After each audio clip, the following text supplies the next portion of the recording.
Isa man ka naglaag ning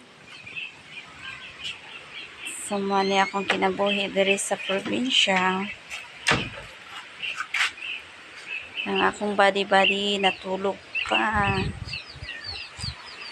So, naay mga akong mga piso, mga manok-manok. So, wa pa ko kapang limpyo sa palibot guys, kay grabe ka kusog ang hangin. Mura gihapon og nilhig ka, manglimpyo ka, taod na napidaghang sagbot.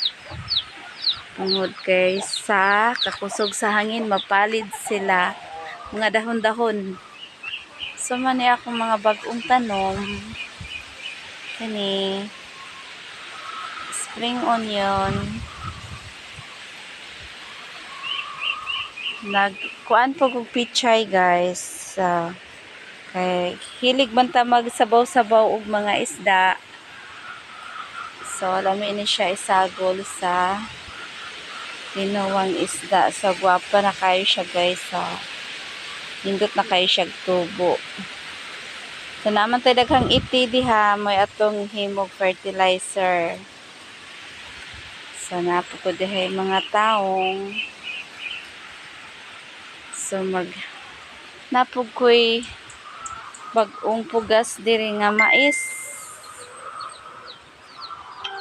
Kagwapa sa akong mais. Nangita pa ko katamnan ana.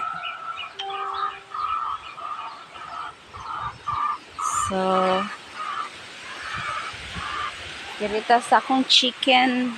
Salagan pa gadyo sa mga sagbot tungod kay nangatagak og mga dahon-dahon diha. Napod siya. Kusog kaadyo ang hangin. Kanus ako kamuundang.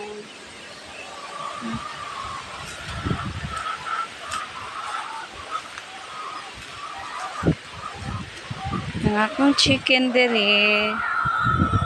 Nagsige nagpangakak. Hello chicken.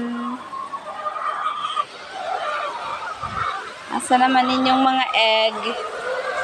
Napiktuhan po din sila, kusog ang hangin guys. Hindi sila kaadyo ka itlog. So karon mag alas 9 na, wala pa sila itlog.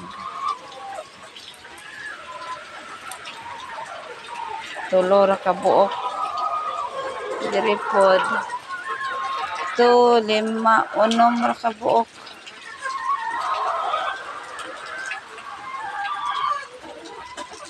Basta daghang mga kasikas sa palibot. Di kadyo sila maka-produce og itlog.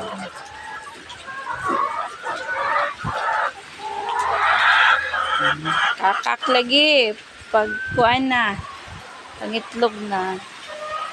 Diyan na po ko yung mga gwapa nga mga pinja. Kapit na siya mangmunga.